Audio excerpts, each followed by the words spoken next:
दोस्तों, जीवन में अक्सर हम अपनी असफलताओं के लिए किस्मत को दोष देते हैं। हम सोचते हैं कि हमारे पास पर्याप्त संसाधन नहीं है, हमारी मेहनत बेकार जा रही है और बाकी लोग हमसे बेहतर हैं। लेकिन क्या कभी हमने यह सोचा है कि हमारी असली समस्या हमारी सोच और हमारे कर्म हैं? आज मैं आपको एक ऐसी प्रेरणादायक कहानी सुनाने जा रहा हूं जो न सिर्फ आपकी सोच को बदल देगी बल्कि आपको यह भी सिखाएगी कि किस्मत के भरोसे बैठने से कुछ नहीं होता।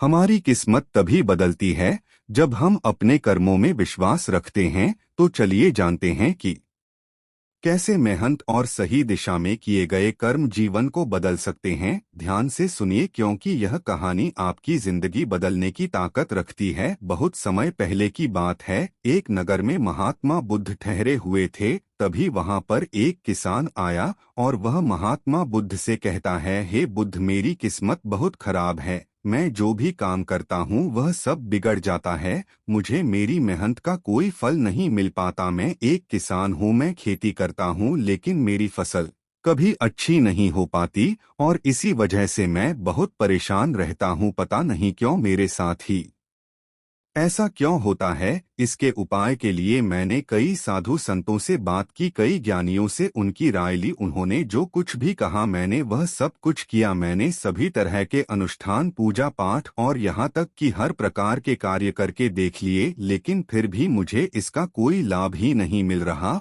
और वहीं पर मेरे अन्य गांव वाले, उन सब की फसल बहुत अच्छी होती है, जबकि वह अपने खेतों में उतनी मेहनत भी नहीं करते, लेकिन फिर भी उनकी फसलें हमेशा ही बहुत अच्छी होती हैं। मैंने सुना है कि आप सभी की समस्या का समाधान करते हैं, इसीलिए मैं आज आपके पास आया हूँ। क्या आप मेरी समस्या का समाधान कर सकते हैं? हे तथागत, क्या आप मेरी किस्मत बदल सकते हैं? उस किसान की वह सारी बातें सुनकर महात्मा बुद्ध मुस्कुराने लगे और उस किसान से कहते हैं, भंते, तुम्हारी किस्मत तो पहले से ही बहुत अच्छी है, सब कुछ तो तुम्हारे पास ही है, फिर भला तुम ऐसा क्यों कहते हो कि तुम्हारी किस्मत अच्छी नहीं है? इस पर वह किसान महात्मा बुद्ध के इस प्रश्न का जवाब देते हुए कहता है, हे तथागत, मेरे पास क्या है? मेरी किस्मत इतनी खराब है कि जिस भी काम में मैं हाथ लगाता हूँ वह सारे कार्य बिगड़ जाते हैं।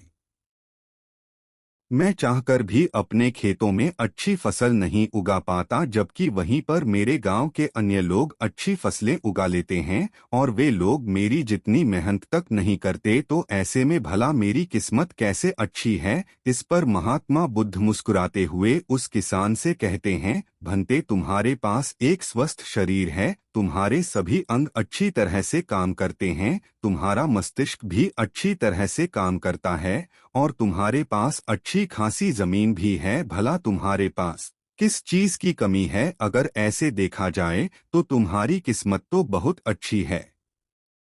इस पर वह किसान महात्मा बुद्ध से कहता है, हे तथागत, मेरी समस्या यह नहीं है। मेरी समस्या तो यह है कि जिन भी कार्यों में मैं हाथ डालता हूँ वह कार्य बिगड़ क्यों जाते हैं। रही बात जमीन, अच्छा शरीर, अच्छा मस्तिष्क और अच्छे अंगों की, तो वह तो सभी के पास है, मेरे सभी गांव वालों के पास भी है और उनके पास अच्छी जमीन भी है और उनके पास अच्छी फसल भी है। इसी कारण वे लोग हमेशा सुखी रहते हैं। लेकिन मेरे खेतों में तो अच्छी फसल हो ही नहीं पाती। हर वर्ष मुझे एक भारी नुकसान झेलना पड़ता है। क्या आप मुझे कोई इसका उपाय बता सकते हैं? क्या ऐसा कोई मंत्र, क्या ऐसा कोई तरीका है जिससे मेरी किस्मत एक बार फिर से चमक जाए? इस पर महात्मा बुद्ध उस किसान से कहते हैं, ठीक है, यदि तुम कोई उपाय चाहते हो या कोई मंत्र चाहते हो तो वह मैं तुम्हें अवश्य ही दूंगा, लेकिन उससे पहले मुझे यह बताओ, क्या तुम्हें पता है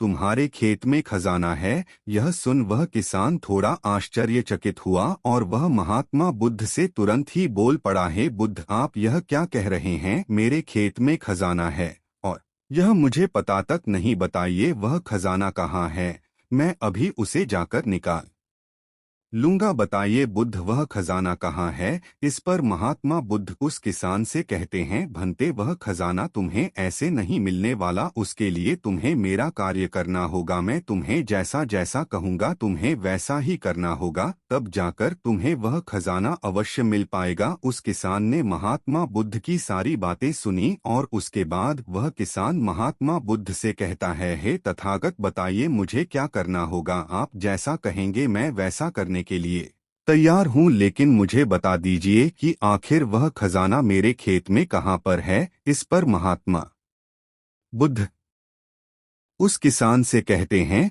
भंते अपने खेतों में जाओ और अपने खेतों की खुदाई करके एक मिट्टी टोकरी भरकर मेरे पास लाओ। वह किसान तुरंत ही महात्मा बुद्ध की बात मान लेता है। वह भागा भागा अपने खेतों में जाता है और जल्दी जल्दी एक टोकरी मिट्टी भरकर वह वापस महात्मा बुद्ध के पास पहुंचता है। उस मिट्टी को देखने के बाद महात्मा बुद्ध उस किसान से कहते हैं, ठीक है, अब मेरी बात ध्यान से सुनो। अब से 1 महीने बाद अपने खेत की खुदाई करना और जब तुम पूरा खेत खोद दोगे तो उसमें से एक टोकरी मिट्टी फिर से मेरे पास लेकर आना। महात्मा बुद्ध के मुख से यह बात सुनकर वह किसान कुछ देर के लिए सोच में पड़ गया। वह यह सोचने लगा, जब खजाना मेरे खेतों में गड़ा हुआ है तो महात्मा बुद्ध मुझे सीधे सीधे बता क्यों नहीं देते कि वह कहाँ पर है। उसने कुछ देर सोच विचार करने के बाद महात्मा बुद्ध से आखिरकार यह बात पूछ ही ली। वह किसान महात्मा बुद्ध से कहता है, हे तथागत, यदि वह खजाना मेरे खेतों में है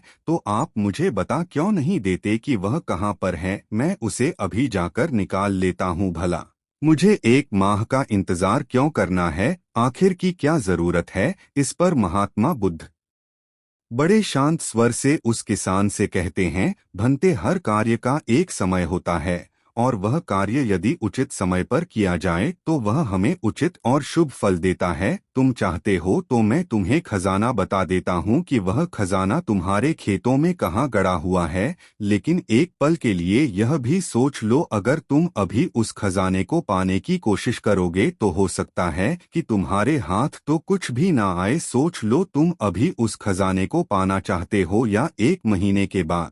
महात्मा बुद्ध के मुख से यह सारी बातें सुनकर वह किसान कुछ देर के लिए सोच विचार में पड़ गया और फिर वह महात्मा बुद्ध से कहता है, हे तथागत, आप जैसा कहेंगे मैं वैसा ही करूंगा। इतना कहकर वह महात्मा बुद्ध को प्रणाम करके वापस घर लौट जाता है। वह जैसे तैसे अपने मन को मार तो लेता है, अपनी इच्छाओं को दबा तो लेता है, किंतु अब भी उसका मन बहुत बेचैन था। वह उस खजाने को जल्द से जल्द पाना चाहता था। रात में उसे खजाने के सपने आया करते थे। वह दिन भर केवल खजाने के बारे में ही सोचता रहता था। जब भी वह खेत जाता तो एक किनारे पर बैठता और उस खजाने के बारे में सोचने लग जाता। दिन भर हर समय उसके मन में केवल खजाना पाने के विचार ही चलते रहते। वह यह सोचता रहता कि जब मुझे खजाना मिल जाएगा तो मैं तो इस नगर का सबसे अमीर आदमी बन जाऊंगा। मेरे पास सारे ऐशो आराम होंगे और मैं अपना जीवन आनंदमय बिताऊं। मुझे किसी चीज की कोई कमी नहीं होगी। देखते ही देखते ऐसे ही करीब 1 माह बीत गए और वह अपने खेतों में गया और उसने अपने खेतों में से एक टोकरी मिट्टी खोदी। उस टोकरी में भरकर वह महात्मा बुद्ध के पास पहुंचा और महात्मा बुद्ध से कहता है, हे तथागत, यह लीजिए एक टोकरी मिट्टी जो मैंने अपने खेत से लाई है। अब बताइए वह कहाँ पर है? इस पर महात्मा बुद्ध उस किसान से कहते हैं, क्या तुमने अपना सारा खेत खोद दिया? इस पर वह किसान महात्मा बुद्ध से कहता है, नहीं तथागत, आपने कहा था केवल एक टोकरी मिट्टी ही आपको चाहिए, इसलिए मैंने केवल एक टोकरी मिट्टी ही निकाली। भला उसके लिए मुझे पूरा खेत जोतने की क्या जरूरत है? बस आप मुझे यह बता दीजिए कि वह खजाना मेरे खेतों में कहाँ पर गड़ा हुआ है। मैं जाकर वहीं पर खो दूंगा और वह खजाना निकाल लूंगा। इस पर महात्मा बुद्ध उस किसान से कहते हैं, भंते, वह खजाना पूरा खेत जोतने से ही मिलेगा। यदि तुम अपना खेत नहीं जोतोगे तो वह खजाना कभी नहीं बाहर आने वाला। अब सोच लो तुम्हें क्या करना है। इस पर वह किसान एक बार फिर कुछ देर के लिए सोच विचार में पड़ जाता है और वह यह तय करता है कि वह जाकर अपने खेत को जोते। इसलिए वह महात्मा बुद्ध को प्रणाम करके वापस घर लौट जाता है और अगले ही दिन वह अपना सारा खेत जोतकर एक बार फिर से एक टोकरी मिट्टी भरकर महात्मा बुद्ध के समक्ष पहुंच जाता है। तभी महात्मा बुद्ध उस किसान से कहते हैं, भंते अभी तुम्हारा खेत ठीक से नहीं जोता गया है, जाकर एक बार फिर कोशिश करो, एक बार फिर अपने खेतों में हल चलाओ। इस पर वह किसान माँ बुद्ध से कहता है, हे तथागत, मेरे पास हल नहीं है, बल्कि मैं खुद से ही हल की जगह पर खेत जोतता हूँ। इस पर महात्मा बुद्ध उस किसान से कहते हैं, को बात नहीं बनते, एक बार फिर परिश्रम करो और इस परिश्रम का फल तुम्हें अवश्य मिलेगा। वह किसान महात्मा बुद्ध की बात मान लेता है और वह एक बार फिर से अपने खेतों में मेहनत करता है। वह एक बार फिर से हल चलाता है और एक टोकरी मिट्टी लेकर वह महात्मा बुद्ध के समक्ष फिर से उपस्थित हो जाता है। मिट्टी देखकर महात्मा बुद्ध उस किसान से कहते हैं, हाँ अब ठीक है, किंतु अब तुम्हें मेरा दूसरा कार्य करना होगा। इतना कहकर महात्मा बुद्ध उस किसान से कहते हैं, जाओ और अपने खेतों में उन फसलों की बीज डालो जिन फसलों को तुम उगाना चाहते हो। इस पर वह किसान थोड़ा अचरज में महात्मा बुद्ध से कहता है, हे तथागत, आपने तो खजाने की बात की थी, फिर बीच में यह फसल कहाँ से आ गई। इस पर महात्मा बुद्ध उस किसान से कहते हैं, भंते अगर तुम्हें खजाना चाहिए तो तुम्हें मिट्टी में बीज तो डालने ही होंगे। इस पर वह किसान महात्मा बुद्ध से कहता है, हे तथागत, आप जैसा कहेंगे मैं वैसा करने के लिए तैयार हूँ, किंतु यदि मैं अभी बीज लेने जाऊंगा तो वह मुझे महंगे पड़ेंगे और अभी मेरे पास इतना धन भी नहीं है। यदि मैं कुछ समय बाद उसे लेने जाऊंगा तब वह मुझे सस्ते मिल सकते हैं। इस पर महात्मा बुद्ध उस किसान से कहते हैं, भंते मैंने तुम्हें कहा था, यदि हम किसी कार्य को सही समय पर करते हैं तो हमें उचित लाभ मिलता है, किंतु अगर वही कार्य उस समय पर नहीं होता तो उसका फल हमें नहीं मिल पाता। इसीलिए आज ही जाओ और अपने खेतों में बीज डालो। वह किसान महात्मा बुद्ध की बात मान लेता है। वह महात्मा बुद्ध को प्रणाम करके बीज लेने निकल जाता है। बीज लाकर वह अपने खेतों में भी डाल देता है और फिर वह महात्मा बुद्ध के पास वापस पहुंचता है और बुद्ध से कहता है, हे तथागत, आपने जैसा कहा था मैंने वैसा ही किया। अब मुझे बताइए कि आखिर मेरे खेतों में वह खजाना कहाँ पर है, ताकि मैं उसे निकाल सकूं। इस पर महात्मा बुद्ध मुस्कुराने लगे और उस किसान से कहते हैं, भंते अभी तो तुम्हें एक और कार्य करना है, उसके बाद वह खजाना तुम्हें खुद बखुदा संगीत अब से तुम्हें उनकी देखभाल करनी है, उन्हें प्यार से सींचना है और देखना उन्हें कोई तकलीफ ना हो, वह स्वस्थ रहे, उन्हें कोई बीमारी या कीड़ा ना लगे। यदि ऐसा हुआ तो तुम्हें वह खजाना नहीं मिल पाएगा और यदि तुम्हारे खेत का हर एक बीज अंकुरित हो गया और वह अपनी संपूर्णता तक पहुंच गया तो वह खजाना तुम्हें अवश्य ही दिखाई देगा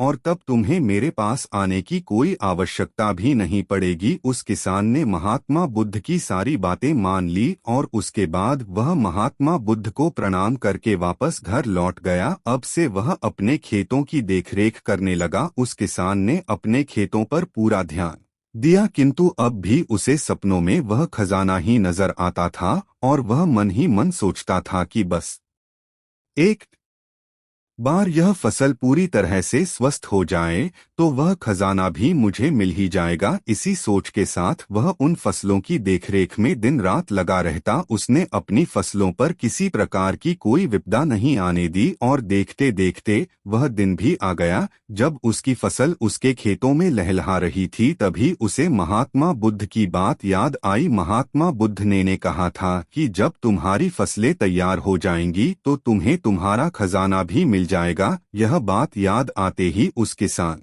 की आंखों में आंसू आ गए। जो खजाना उसके खेतों की जमीन में हुआ था वह बाहर आ चुका था। उसके जैसे फसल उसके गांव में किसी की नहीं हुई थी। उसकी फसल से उसके सभी कर्ज भी पूरे होने वाले ही थे और सभी गांव वाले उसकी मेहनत को देखकर बहुत खुश थे और उस किसान की तारीफ कर रहे थे। लेकिन तभी उस किसान को महात्मा बुद्ध की याद आई और वह खुद को महात्मा बुद्ध के समक्ष पहुंचने से रोक ना पाया। वह तुरंत ही महात्मा बुद्ध के चरणों में जा गिरा और उनसे कहने लगा, हे तथागत, आपने जो खजाना मुझे बताया था वो मुझे मिल गया है, लेकिन मुझे यह बात नहीं पता चल रही कि वह खजाना मुझे पहले क्यों नहीं मिला। इस पर महात्मा बुद्ध उस किसान से कहते हैं, भंते, हमेशा किस्मत को दोष देना सही नहीं होता। पहले तुम अपनी किस्मत को सही करने में लगे हुए थे, लेकिन तुम यह भूल रहे थे कि तुम्हारी किस्मत तो पहले से सही थी। तुम सही काम नहीं कर पा रहे थे। तुम चाहते थे कि तुम्हारे कर्म किए बिना ही तुम्हारी फसल सबसे उत्तम हो, लेकिन उसी वक्त मैंने तुम्हें खजाने का लालच दिया और खजाने के लालच में ही सही, लेकिन जब तुमने सही समय पर सही काम किया तो तुम्हें सही फल भी मिला। और जो तुम्हारे पास सबसे उत्तम चीज है, जो तुम्हारे पास असली खजाना है, वह तुम्हारा शरीर ही है। इस शरीर के माध्यम से हम इस दुनिया में जो चाहे वह पा सकते हैं, लेकिन यहाँ पर तो हर कोई अपनी किस्मत का रोना रोने में लगा हुआ है, यहाँ तक कि उन्हें अपने कर्मों में विश्वास ही नहीं है। तो ऐसे लोग भला ने लक्ष्य तक कैसे पहुँच सकते हैं? इस पर वह किसान महात्मा बुद्ध से प्रश्न करते हुए कहता है, हे तथागत, तो क्या किस्मत जैसी कोई चीज नहीं होती? इस पर महात्मा बुद्ध मुस्कुराने लगे और उस किसान से कहते हैं, भंते, किस्मत क्या है? किस्मत हमारे ही सत्कर्म है और यह सत्कर्म ही हमें ऊर्जा और शक्ति प्रदान करते हैं ताकि हम सही दिशा में कार्य कर सके और इन कार्यों से ही हम अपने जीवन के लक्ष्य को प्राप्त भी कर सकते हैं। महात्मा बुद्ध के मुख से यह उपदेश सुनकर वह किसान महात्मा बुद्ध के चरणों में जा गिरा और उनसे कहने लगा, हे तथागत, मुझे आज पता चल गया है कि मेरी किस्मत खराब नहीं थी, मेरे तो कर्म ही खराब थे, किंतु मैं आज आपको वचन देता हूँ कि आज से मैं अपनी किस्मत को कभी खराब नहीं कहूँगा, अपने कर्मों को सुधार और सभी कार्य सही समय पर करूँगा। इतना कहकर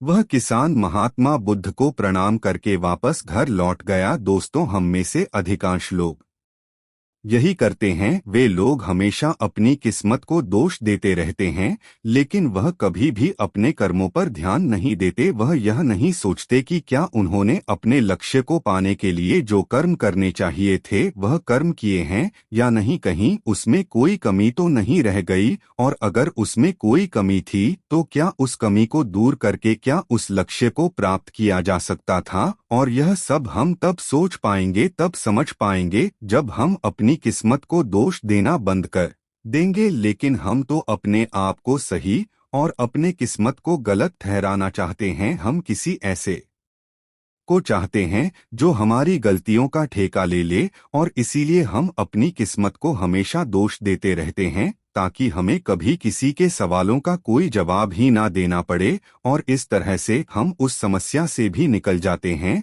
और हम कभी पीछे पलटकर यह नहीं देखते कि क्या हमने उस लक्ष्य को पाने के लिए हर मुमकिन कोशिश की थी या नहीं, हमसे कहीं पर कोई गलती तो नहीं हुई थी, क्योंकि हमें तो लगता है कि यह सब तो किस्मत का खेल है और भला किस्मत से कौन जीत सकता है। आपने अपने आसपास भी ऐसे कई लोगों को देखा होगा जो लोग अपने लक्ष्य को प्राप्त ना कर पाने पर रोते हैं, चिल्लाते हैं, और जब उनसे कोई उनकी असफलता का कारण पूछता है तो वह यही कहते हैं कि वह तो मेरी किस्मत में था ही नहीं। लेकिन यहाँ पर आप एक वास्तविकता भूल रहे हैं। इस दुनिया में ऐसे कई सारे लोग हैं जो अपने कर्म पर ध्यान देते हैं, वह अपने कर्म को कभी नहीं छोड़ते, भले ही वह अपने लक्ष्य को पहुंच पाने में असफल हो जाए, लेकिन फिर भी वह अपने कर्म पर विश्वास रखते हैं। और जो लोग अपने कर्म पर विश्वास रखते हैं वह लोग कभी यह नहीं कहते कि उनकी तो किस्मत ही खराब थी, बल्कि वह दोबारा फिर से एक